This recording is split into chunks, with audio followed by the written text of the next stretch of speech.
வணக்கம் அன்பா. TN government job latest news. தமிழகத்தில் எத்தனை அரசு பணியாளர்கள் இருக்கின்றனர் என்ற கம்ப்ளீட் தகவல் மே 31 வெளியான தகவல்.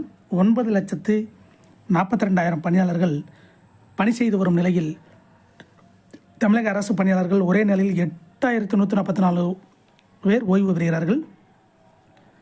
தமிழ்நாடு அரசு பணிகளில் பல்வேறு துறைகளில் பணியாற்றும் 8,144 பேர் இன்று ஒரே நாளில் பணி ஓய்வு பெறுகிறார்கள்.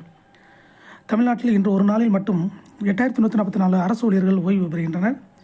இந்த ஆண்டில் ஒரே மாதத்தில் ஒரே நாளில் இவ்வளவு பேர் பணி ஓய்வு பெறுவது இதுவே முதல் முறையாகும். அரசு பள்ளி ஆசிரியர்கள் கல்வியாண்டின் இறுதியில் மே 31 ஓய்வு பெறுவதால் இந்த எண்ணிக்கை அதிக அளவில் உள்ளதாகவும் கூறப்படுகிறது.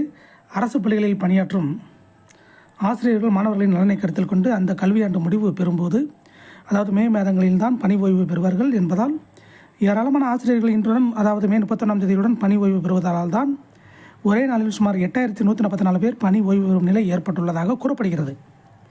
தமிழ்நாட்டில் உள்ள அரசு துறைகளில் மே 31ஆம் தேதி நிலவரப்படி 9,42,000 ஊழியர்கள் பணியாற்றி வருகிறார்கள். சுமார் 7,33,000 பேர் ஓய்வூதியம் பெற்று வருகிறார்கள். தற்போது மாநில அரசு ஊழியர்களின் பணி ஓய்வு பெறும் வயது 60. இதே போன்ற தமிழ்நாடு கவர்மெண்ட் ஜாப் மற்றும் அப்டேட்களை தெரிந்து கொள்ள நம்ம சேனல் சப்ஸ்கிரைப் பண்ணுங்கள், ஷேர் பண்ணுங்கள், லைக் பண்ணுங்கள். நன்றி, வணக்கம்.